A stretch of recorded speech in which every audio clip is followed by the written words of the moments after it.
뭔가 긍정적 모델을 가져올 수 있겠는가.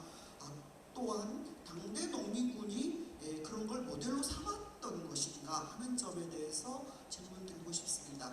18세기 자체가 사실은 일정하게 상정체제를 새롭게 만들 수 있었던 것은 18세기 사회가 이미 상당한 정도로 상품경제가 발전함으로써 조선국가의 재정체계를 전면적으로 변화할 수 있음으로써 조세체계를 전환시켰던 거거든요.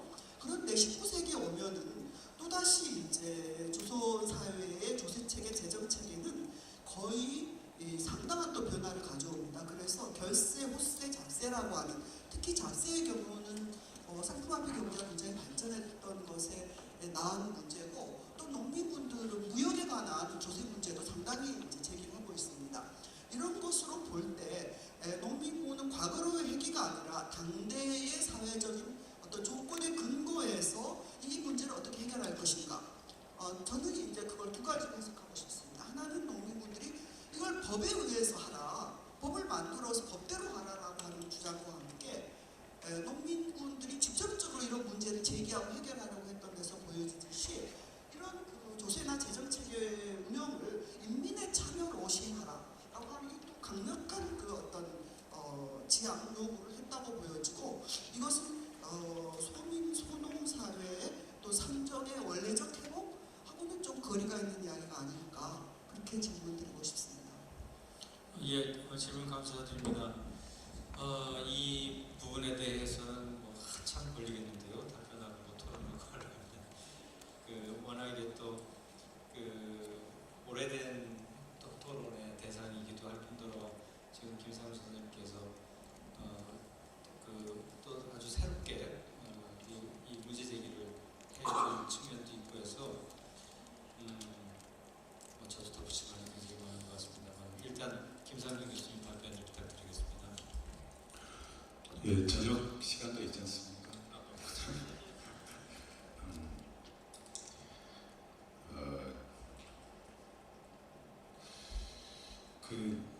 김상현 선생님 말씀에 대해서 아주 꼼꼼한 이런 짚어주셔서 감사드리고요. 그렇습니다. 제가 처음 이런 이야기를 했을 때 지금 이제 후기 근대 이야기를 했습니다만은, 후기 근대 이야기를 제가 하기 시작한 것은 2010년 정도부터 그런 이야기를 좀 시작했던 거고, 2000년 초반에 계속 이야기를 제가 해왔던 건 중층 근대입니다. 그러니까 말씀대로 한국이든 코리아든 동아시아든 해서 진행된 근대라고 하는 것은 서구 근대의 주도성과 지배력 역할이 진행되지만은 그 전에 초기 근대의 연결성을 가지고 그런 중층적인 영향을 주고받으면서 간다라고 했습니다. 그래서 그런 점에서는 김동현 선생님 말씀하시는 생각과 큰 다름이 없습니다. 다만 이 경로가 말이죠. 제가 이제 다른 근대라고 하는 것은, 제가 처음에 중층 근대를 이야기했을 때부터 사실은 그런 생각이 있었습니다만은 좀 더 현재 진행되는 세계사를 보면서 증거를 좀 더 갖고 싶었습니다. 그리고 제가 관찰한 중층 근대를 이야기했던 이후 한 10여 년 관찰한 것은 세계가 정말로 변하고 있다. 세계사적 단계가 변하고 있다라고 저는 이제 좀 자신을 갖게 됐습니다. 나름대로 상당히 넓게 좀 리서치를 해봤고요. 현재 세계 정세에 관해서도 그렇습니다. 미래도 그렇다고 봅니다.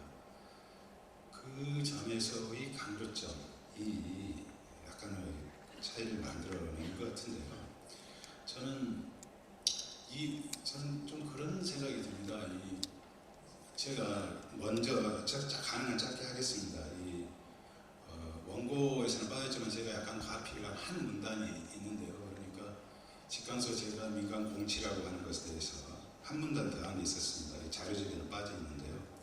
물론 직관서 민간 공치가 순조롭게 진행되었던 것만은 아니다. 엄연히 전주 화약과 감사 효유문을 통해 폐정개혁의 공치가 공표되었음에도 이에 저항했던 일부 관아들도 있었고, 민병을 조직해서 동학군에 맞섰던 지주 유림세력도 적지 않았다. 그 주축은 그동안 누구대에 쌓인 적폐 이권이 걸려 있던 적지 않은 적폐 결탁 세력이었다. 민간 공치가 순조롭게 진행되었던 곳이라고 하더라도 민관의 주도권 향배와 개혁 시행의 수준과 정도를 놓고 어느 정도 기량과 마찰이 있었음도 오히려 자연스러운 일이었다. 그러나 6월 21일 음력입니다. 일본군이 조정을 무력 장악하고 고종과 대신들을 좌지우지하게 된 이후 민관 공치에 대한 왕과 조정의 뒷받침은 약해지고 혼란스러워질 수밖에 없었습니다. 당시 고종 상태를 포로 상태라고 보는 연구가 좀 많아지고 있습니다. 이런 연구는 한국 연구자뿐만 아니라 일본 연구자들이 최근에 제기하고 있습니다. 그는 조정이 일본군에 의해서 포로가 되어 있는데 또 이런 연구들도 지금 많이 나오고 있습니다. 그러니까 이 2차 봉기에 대해서 고종이 정봉준 등 지도부에 밀지를 계속 보낸다는 거예요. 나를 구하라. 그런데 이런 밀지와 동시에 헷갈리는 밀지를 보내는 것은 주변에 이제 친일 내각이 구속돼가지고 계속 왕을 압박합니다. 이런 걸. 지금 전라도에 당신이 전하께서 보냈다는 밀지가 돌고 있다는 소문이 있습니다. 어떻게 된 겁니까? 당신은 소리다. 죽여라. 내 뜻이 아니다. 이런 말을 할 수밖에 없는 상황입니다. 이런 상황에도 원래의 국왕의 뜻에 충실하게 민관 공치의 방침을 밀고 나갔던 전라감사와 지방수령들의 역할에 대한 재평가가 저는 이루어져야 될 것이라고 봅니다. 남아있는 기록들도 대부분이 아까 이제 우리 지금 그걸 공식 등재한다 이런 게 있습니다만 대부분이 보면은 아까 양적으로도 그렇지 않습니까? 진압했던 정부군의 자료 그리고 매천 선생 여기서 쓰시는 겁니다만은 그런 유자들의 대부분의 견해도 굉장히 비판하고 특히 김학진 같은 사람은 얼마나 조롱합니까? 그러니까 어떤 왕의 뜻에 원래부터 실제로 조선 출병 아니 청군의 조선 출병에 대해서 군주하고 대신들은 반대했다는 거 아닙니까? 근데 결국은 일이 몰려온 것에 대해서는 또 다른 이야기들이 있을 수 있습니다. 그러니까 이공장이나 유엔스카이 같은 사람들의 야욕도 있고 이걸 계속 연탐하고 있다가 기다렸다는 듯이 군대를 바로 한양으로 퍼부어버린 일본. 중국이 엄청 당한 거죠. 그렇지만은 그러니까 이런 상황 속에 있었다라는 겁니다. 그래서 이런 상황에서 실제로 그 전라감사 등 민간 공채에 적극적이게 했던 사람들에 대해서 남아있는 기록들을 보면은 일방적으로 비가규탄하는 글들이 많습니다. 자료들이. 그리고 당시의 상황은 부정부직이었고 아까 말씀한 것처럼 계속 군비 증강, 그러니까 다른 전쟁을 위해 가지고 토제한다고 그러죠. 그 징발하고 압박을 가했다. 이런 기록들만 압도적으로 많습니다. 저는 민간공치의 실제 상황에 대해서 정말 다른 시각을 가지고 좀 더 깊숙이 봐야 될 필요가 있다고 생각하고요. 저는 그동안의 어떤 초기 근대의 정부든 아니면은 봉건 정부든 민간공치라는 게 없었냐 이런 말은 요점을 이루신 말씀이라고 생각합니다. 이 문제에 관해서는. 제가 말씀드리는 것은 그런 일반적인 상황이 아니라 혁명적으로 이렇게 봉기를 했는데도 그런 농민군과 도대체 같이 문제를 다스리자. 치안과 행정을 같이 하자. 이렇게 한 정부가 어디 있는가? 저는 과문해서 모른다. 동서양을 다 털털 털어봐도 이집트 역사, 저기 남미 역사, 인디언 역사를 다 털털 털어봐도 저는 모른다.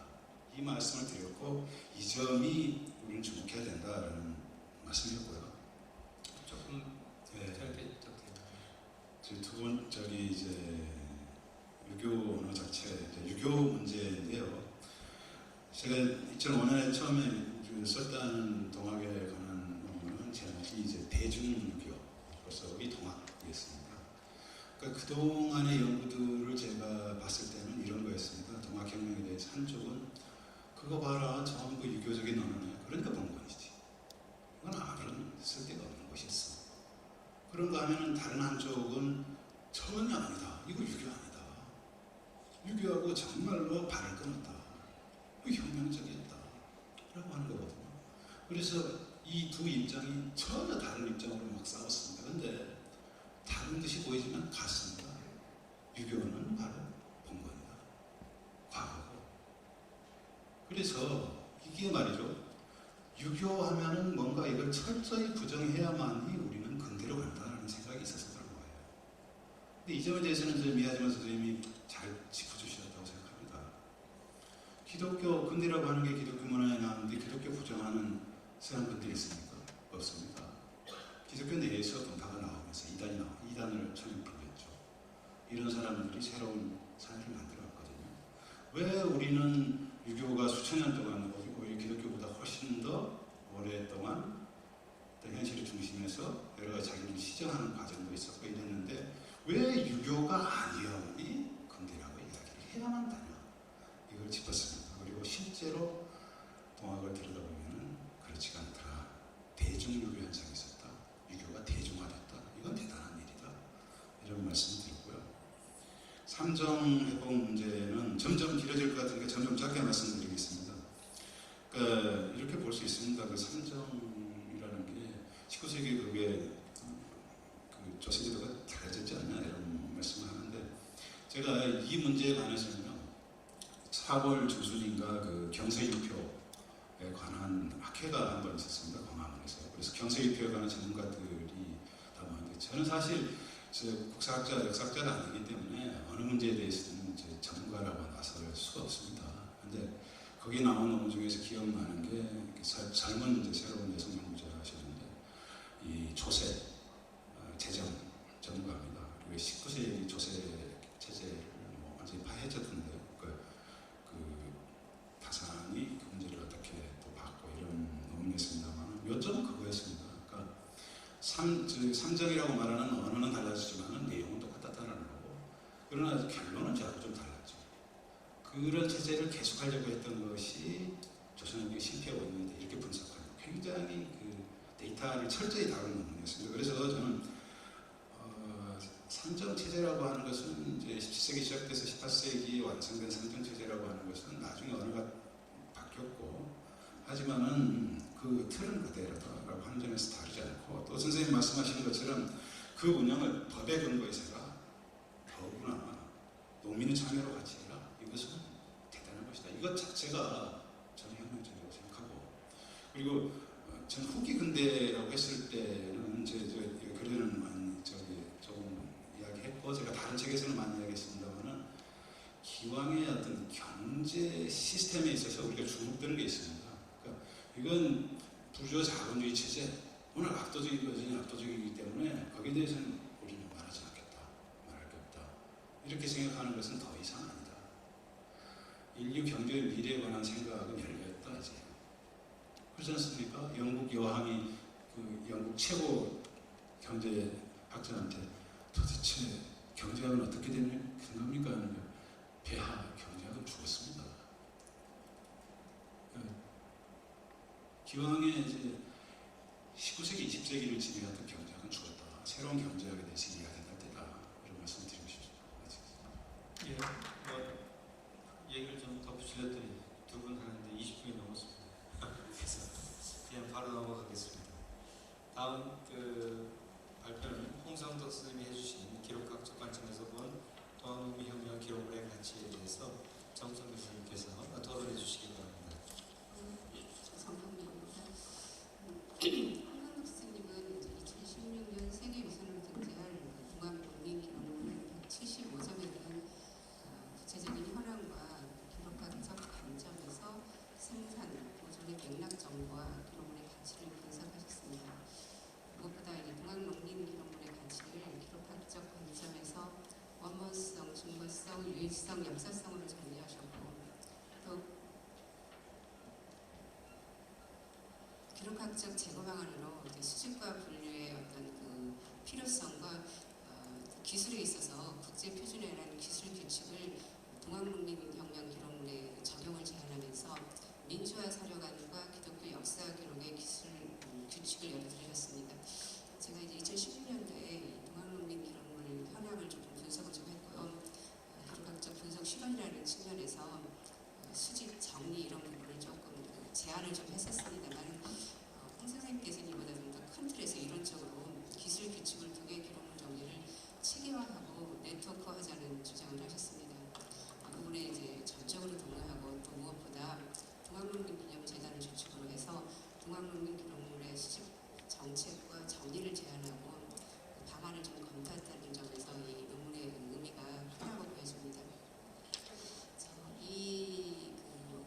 총론에서 이제 선생님께서 이런저런 말씀을 하셨는데 무엇보다도 이것은 이제 기록학적 분류와 정리, 그리고 서비스 방안을 모색하는 측면에서 조금 더 보충 설명을 좀 필요하는 부분이 있어서 그 부분을 조금 담론 부분에서 조금 의견을 좀 듣고자 합니다.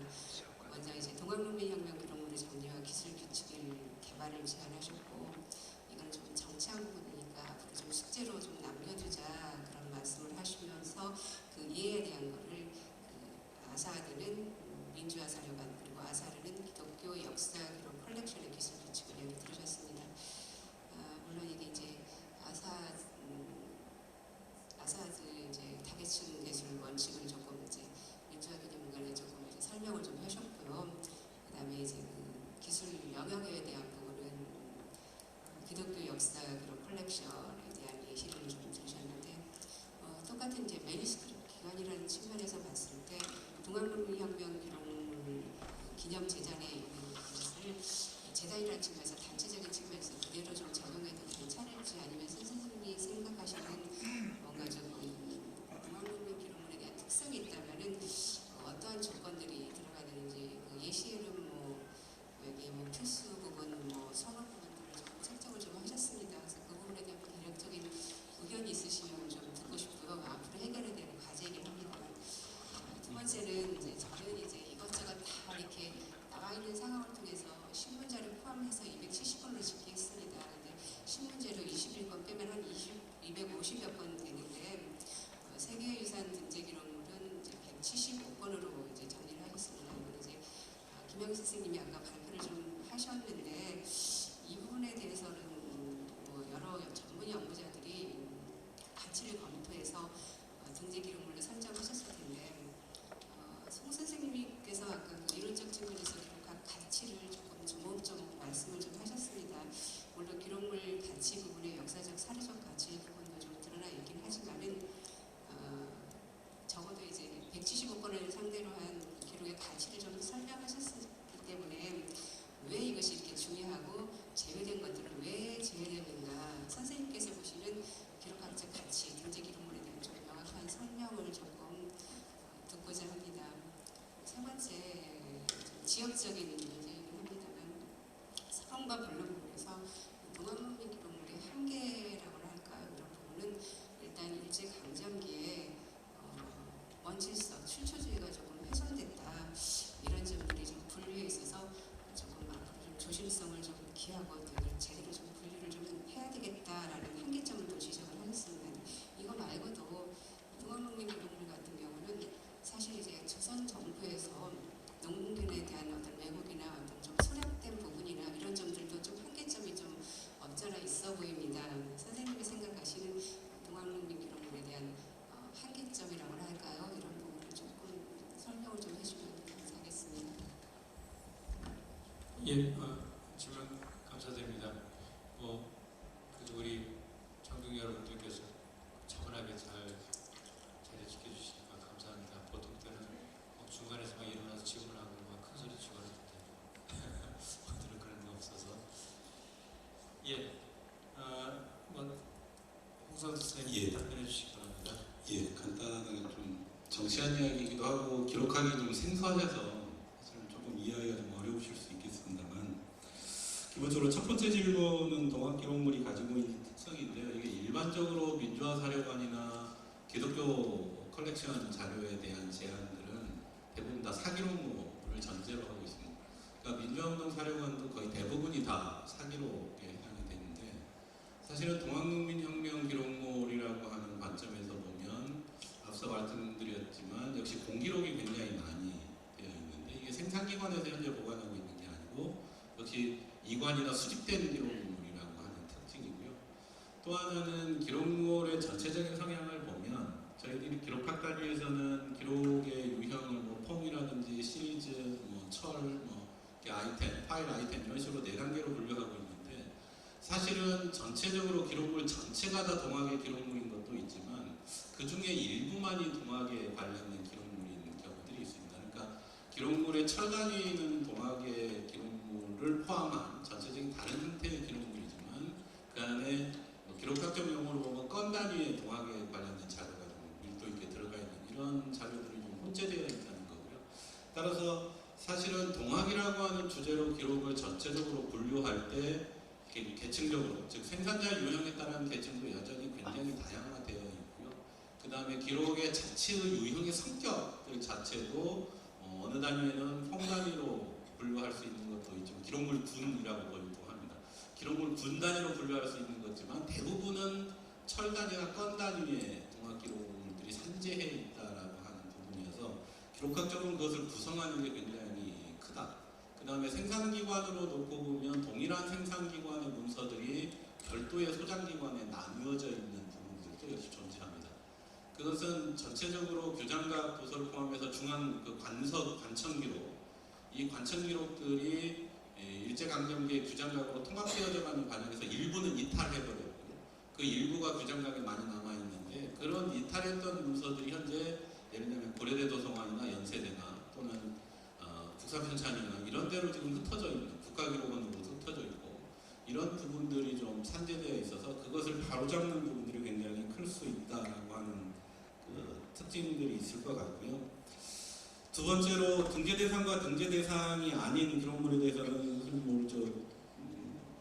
뒤에 있는 김현 교수님이 대답을 해주신 부분이 커야 되는데 기록학적인 측면에서 보면 관리 체계에 대한 문제인 것 같습니다. 그러니까 현재 개인이 소장하고 있는 기록물들 중에 그 개인의 소장 맥락 정보를 정확하게 파악할 수 있는 기록물과 그렇지 못한 기록물들이 있고 현재의 보존관리 체계에 대한 문제점들이 좀 노정될 수 있기 때문에 아마도 이 부분이 단계적으로 수집기관에 의해서 수집된다면 어떤 등재 대상이나 또는 관리 대상으로 포함될 수 있지만 그래서 굉장히 많은 고민을 했습니다. 271건 정강민 선생님이 연구한 걸 대상으로 해야 되나 또는 등재 대상으로 한 것만 해야 되나. 근데 오늘 그 전체적인 주제에 맞추어서 일단은 편의적으로 등재 대상 기록물만을 좀 기록학적으로 분석했다는 것을 좀 말씀을 드리고요. 세 번째는 가장 중요한 문제는 규장각에 있는 문서가 정조대 규장각에 소장되어 있는 문서 플러스 조선시대 때 관공서에 소장되어 있었던 문서 플러스 조선시대 왕실에 소장되어 있었던 문서 플러스 그 다음에 지방관청에 관련되어 있는 문서들이 대부분 혼재되어 있다는 겁니다. 이것을 소장처 중심으로 분류를 했으면 좋은데 특히 근대 문서들의 경우에는 전부 다 사부에 다 밀어넣어놓고 그냥 이 회차를 다 해버렸다는 거죠. 그래서 사실은 기록물 철 단위로 다 존재하지만 이 철이 등록의 형태로 재정리되어 있는 것들도 있고 편의적으로 묶여져 있는 것들도 있습니다. 대표적인 국가기록원의 전봉준 공초가 들어있는 판결문 같은 경우에는 이게 원질서라고 확인하기가 참 어려운 문서들이 좀 붙어 있거든요. 그러니까 이게 원래는 건 단위로 다 존재했었던 문서들을 인위적으로 묶어놓은 형태들이 좀 있어서 그런 문제들이 아마 앞으로 저희들이 기록학적으로 볼 때는 굉장히 중요한 어떤 정리되어야 될 문제다. 그래서 이 부분을 저희들이 정리를 하는 과정에 어떻게 분류하고 기술규칙을 어떻게 적용할 때에는 민주화운동 자료관이나 기독교 자료하고는 전혀 별개의 ISP를 개발할 필요성이 있다. 사실은 기록물의 성격이 민주화 자료관하고도 또 틀리기 때문에 가장 중요하게 들어가야 되는 부분은 규장각에 의해서 훼손되었던 원질서를 어떻게 복원을 하고 이것을 기술규칙에 담을 거냐라고 하는 문제입니다. 근데 이러려면 사실은 그 전근대부터 근대로 이행하는 1894년을 전후한 시기에 문서 생산 기관들에 대한 연역조사들이 같이 아울러져서 이루어져야 되는데 그게 현재 그렇게 크게 이루어져 있지 않다라고 하는 부분이고요. 또 하나는 보고문서와 생산문서, 즉 접수문서와 생산문서의 부분도 굉장히 모호하다는 겁니다. 상당 부분은 보고문서들이 많습니다. 그러니까 선봉장이 보고한 문서들을 그래서 어떻게 보면 이것을 개인 기록으로도 볼 수 있지만 이게 구체적으로 관에 의해서 보존되어 있기 때문에 공기록의 형태로 지금 분류되고 있는 이런 분들까지도 지금 기록학적으로는 좀 분류해야 되는 부분들이 정리해야 되는 부분들이 굉장히 많은 것 같습니다. 간단하게 말씀드립니다. 예, 그렇게 간단하지 않았습니다. 예, 감사합니다. 예, 이제 마지막인데요. 김영식 선생님하고 이혜진 교수님은 인연이 많으신가 봐요. 보통은 발표자는 오른쪽에 있고 토론자는 왼쪽에 있는데 두 분은 나란히 그렇게 붙어 계시네요. 충청도에서도 같이 계시고 여기 와서도 같이 계시고 예, 예, 오늘 그 발표에 어쩌면 가장 중요한 발표라고도 할 수 있어요. 김영학 선생님의 또한 농민혁명 기록물의 세계 기록 유산 등재 추진 방안에 대해서 공주대 이해준 교수님 토론해 주시기 바랍니다. 네, 시간이 많이 돼서 간략히 줄여서 말씀드리겠습니다. 혹시 기회가 된다면 저 점정물이 등록이 된다면 다음에 하실 때는 연구 같이 하는 파트하고 신청서 작성하는 파트를 나눠서 하시는 게 좋겠어요. 이거 같이 섞어놓으면 시간도 안 되고 자꾸 혼선이 되니까 이 파트를 나누셨으면 좋겠다는 걸 좀 말씀드립니다. 연장 선상에서 세 가지만 좀 말씀드리면 연구 성과와 가치 의미에 대해서는 되게 등재 신청을 하거나 심사를 할 때 그거에 대해서 태클을 걸진 않아요.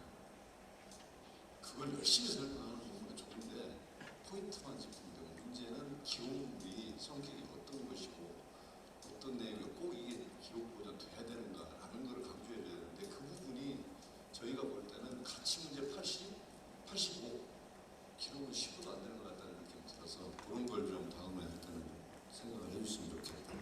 그러니까 역사에서 필요한 기록 요소만 주목하는 그런 내용이 많고 왜 이것이 기록 자료로서 지정되어야 되는데에 대해서 사실은 남을 설득해야 되는 거거든요. 우리는 다 알죠. 중요하다는. 근데 전혀 한국 사람 아니고 다른 입장에서 보는 사람이 그런 정도면 지정해야 되겠구나. 그런 정도면 분명히 이거는 그 파트가 되는구나 라고 하는 걸 강조하는 것이 있어요. 근데 그런 게 조금 앞으로 보완해야 될 게 아닌가 그런 생각이 듭니다. 그 다음에 이제 그 특화와 이 동화 기록물이 다른 이 비슷한 시기나 다른 나라의 이런 기록물과 비교해서 무엇이 다르고 무엇이 특별하다는 것을 하나 둘 셋 정확히 짚어줄 수 있는 그런 전략적 기술이 필요한데 그 부분에 대해서 좀 별도의 논의를 좀 해야 되지 않겠나. 지금 내일 모레 하는 언제 회의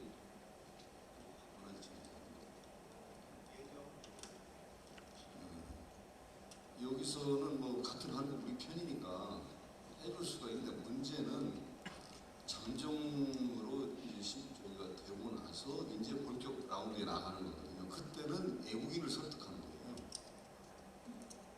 그러면 분명한 그게 있어야 됩니다. 그래서 첫째는 비슷한 유형 시기에 다른 유사한 기록문화하고 좀 비교해서 차별성을 부각해주는 거하고 이 자료가 갖고 있는 특성을 주체를 얘기하든 형태를 얘기하든 시기를 얘기하든 그걸 좀 정확히 좀 짚어줄 수 있는 어떤 전략이 필요하다. 아무리 이제 제가 생각이 나서 그냥 명문에서 도와드리는 말씀입니다.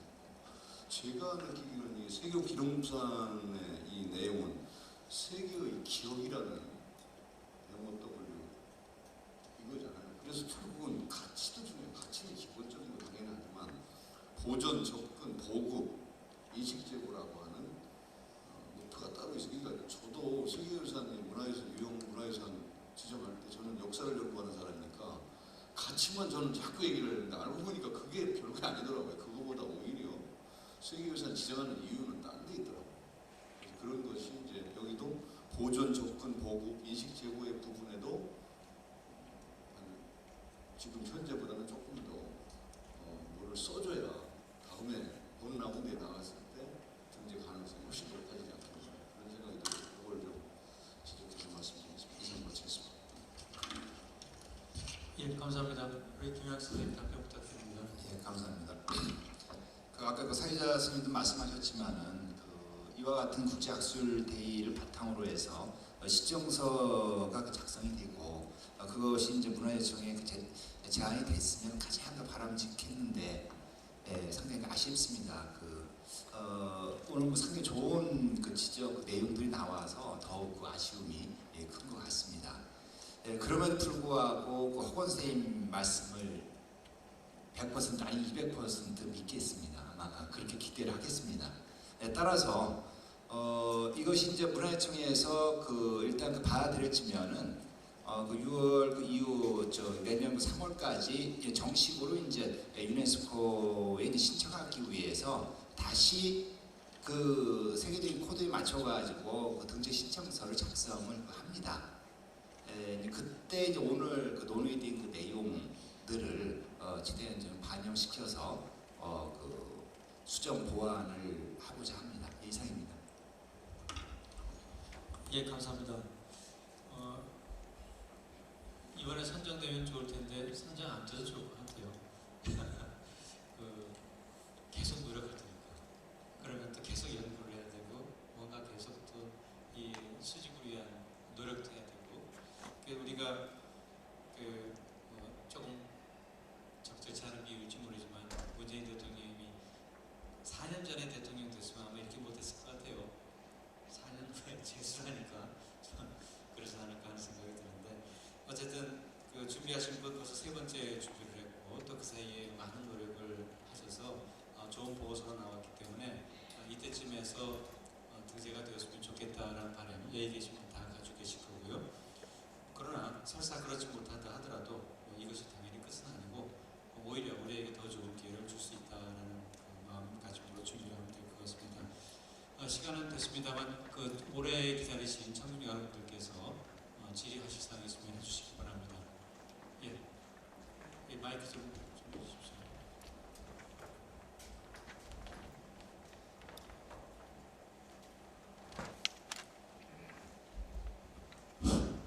사회자님 고맙습니다. 그리고 교수님들 먼 거리에서 장시간 고생 많으셨습니다. 제가 김양식 교수님께 말씀 좀 드리고 싶은데요.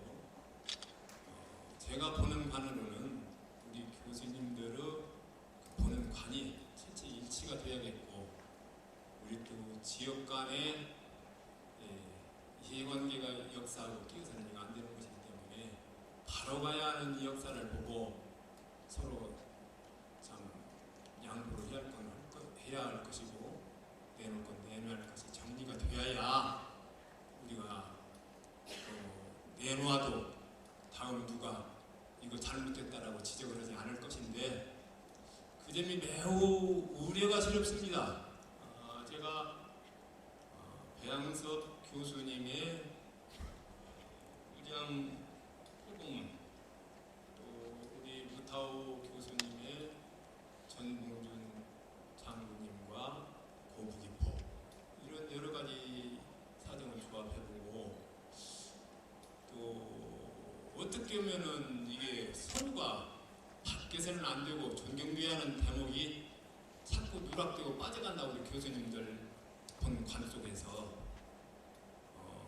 저는 유족 한 사람으로서 어서 빨리 등재도 되고 날도 받아져서 제사도 모시고 했으면 참 좋겠습니다만은 이 완성으로 가는 이 단계에서 제 개인 생각으로는 고부기포가 목이 달렸지요.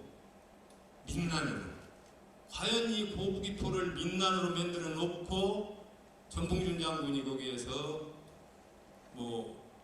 참 민난 총수가 되었는지 대장이 되었는지 모르겠습니다만 그렇다고 볼 때에는 전 거기에 가담한 장수들이 다 민난 대장이지 혁명 장군이 아니라 이 말씀이에요. 옆에 보면은 그래서 이 고부기포는 참 씨앗이고 발아된 지점인데 우리가 볼 적에 누가 봐도 동진강, 만석포, 배들평야 천여명이 넘는 배들 농민 그들의 부모 처자식이 아사와 기아 속에서 죽어가는 데를 보고 애동에서 말목장터 감나무 밑에서 그 정상적인 어떤 반란군이 하는 것이 아니고 보고감민이랄지 국태민안이랄지 신중리 사발통문을 근거로 해서 참 조리 있는 기포를 천여명이 넘는 사람들이 했습니다.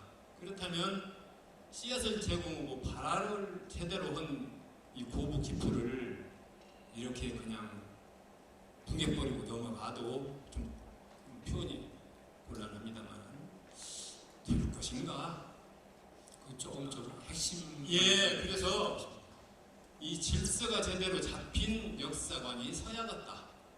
그러면 바로 우리가 먼저 난 사람은 형님이고 먼저 난 시간은 생일이 되는데 어찌 이렇게 기포일자가 언제 생겼음에도 불구하고 우리 교수님들을 보는 관이 이런가 참 이래가지고도 제대로 모든 것이 설 수 있나 하는 생각이 들어서 등재를 하는 과정에서 그것이 중요한 것이 아니라 하나하나 지역도 살펴보고 토론회도 더 하고 하나하나 게릴 것을 제대로 게려서 외국 사람이나 우리나라 사람이나 나름 이 역사관을 봤을 때 이 점은 좀 의문이 간다. 잘못된 거 아니냐 토달 수 없게끔 해서 등재를 해달라는 말씀을 올립니다.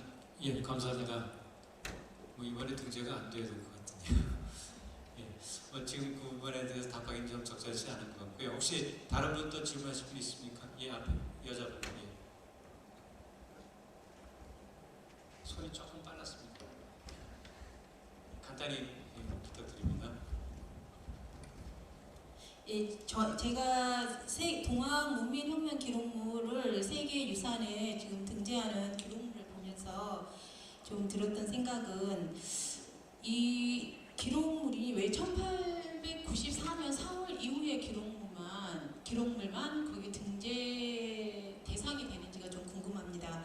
왜냐하면 제가 생각하는 동학은 1860년부터 30년, 34년에 이르도록 그 조선 백성의 수백만의 마음을 훔쳤던 그런 비밀이 들어있는 것은 이제 동경대전이나 영담유사나 아니면 해월법설이나 해월통문 이런 속에 그 진수가 들어있다고 생각이 듭니다. 그래서 그 메이지 유신이 개화를 향해 나아갈 때, 부국강병을 향해 나아갈 때 이제 우리나라 자생 사상인 동학은 개벽이라는 비약적이고 도약적인 사상으로 실은 오늘날까지 굉장히 의미 있는 많은 가치들을 가지고 있기 때문에 그 인류 미래를 위해서라도 이런 가치 있는 인류에게 가치 있는 이러한 사상을 위해서라도 그 초기 동학, 30년 동학의 역사가 들어있는 이 기록물이 소중하게 기록유산에 같이 들어가야 되지 않을까 이런 생각이 듭니다. 예, 감사합니다. 이 부분은 우리 김양식 교수님 잠깐 답을 해주셔야 될 것 같은데요. 예, 의원회에서 논의가 안 된 건 아니었습니다. 그래서 이번 이 동학혁명 기록물 세계문화유산 등재는 일단 1894년에서 95년에 있었던 역사적 사건 관련 기록물이거든요. 그래서 원칙적으로 엄정하게 그 동학 관련 문서를 제의하기로 일단 결론을 내렸습니다. 그리고 동학 관련 문서와 동학혁명 관련 문서는 엄연히 성격을 달리하기 때문에 같이 묶어서 신청하기가 좀 곤란한 점이 있었습니다. 제 생각에는 예, 잠깐만요. 예, 생각은 알겠습니다만 일단 답변을 들어보시고.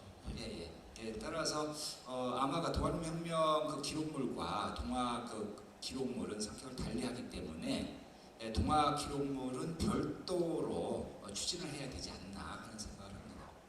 이상입니다. 예, 조금 부족하시더라도 양해해 주시기 바라고요. 다 앞에 계신 분. 선생님, 제가 보충 질문을 해요. 같은 맥락인데 그러면 1894년 4월이라는 뭐 특별한 이유가 있습니까? 이게 계획에 넣었던 답변.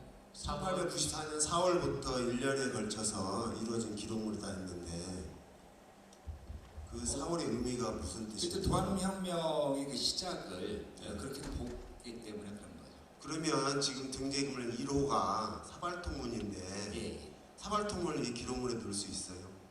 그래서 그게 위원회에서도 좀 논란이 있었던 게 사실입니다. 그래서 이게 시기상으로 제의를 해야 되지 않느냐 해서 최종적으로는 너무 중요한 그 문서이기 때문에 그리고 전사를 대변하는 또 문서이고 해서 그러면 그래서 지금 고부봉리랑 문제를 왜 여기서 4월로 넣는지 또 그렇다면 맹점이 되는 사발통문을 뺄 수밖에 없는 조건이 되잖아요. 그러면 앞뒤에 맞지 않는다. 무슨 말씀이죠? 지적인지 좀 이해합니다. 그래서 그렇죠. 의원회에서도 그 문제를 가지고 논란이 상당히 심했었습니다. 심했다고 하는 게 아니라 사발통문을 제1호 기록물로 넣은 사람들이 그 날짜를 1894년 4월로 정했다는 것 자체가 앞뒤에 맞지 않는 일이라고 봅니다.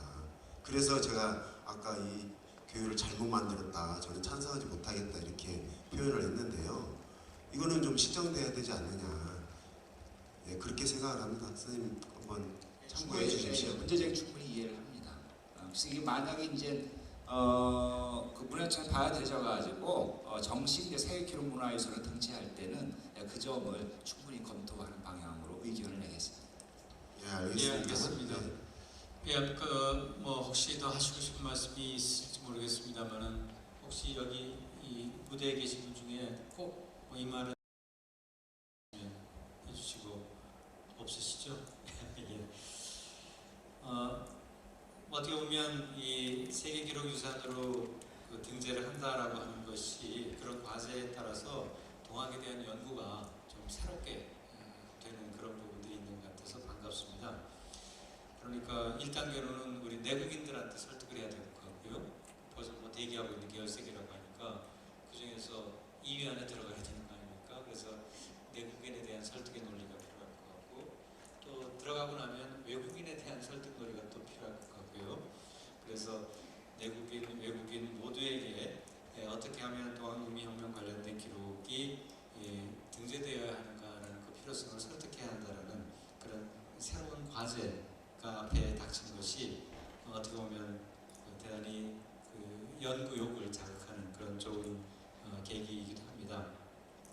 그런데 한편으로는 우려되는 바 없는 것 아니죠. 제가 이런 자리에서 이런 말 드리긴 뭐하지만 조금 전에 고부 쪽 얘기도 하셨습니다만 그 기념일조차 아직 합의하지 못하고 있지 않습니까?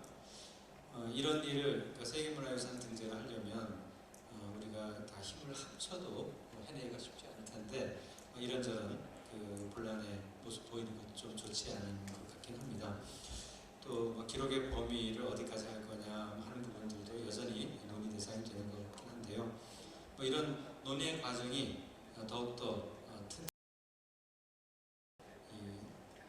동학에 대한 연구의 바탕을 만드는 거라고 생각하면 좋은 현상이라고 생각이 되고요. 다만 그런 것들이 과정을 거쳐서 합의된 어떤 과정을 그러니까 답을 찾았으면 그리고 그렇게 해서 세계문화유산에 가장 빠른 시일 안에 등재가 되었으면 하는 바람을 갖습니다. 여기 계신 모든 분들 같은 마음이라고 생각합니다. 예, 좀 아쉬움은 남습니다만 이상 동학농민혁명 기록물의 세계사적 가치에 대한 국제학술대회를 모두 마치도록 하겠습니다. 함께해 주신 여러분 대단히 감사합니다. 감사합니다.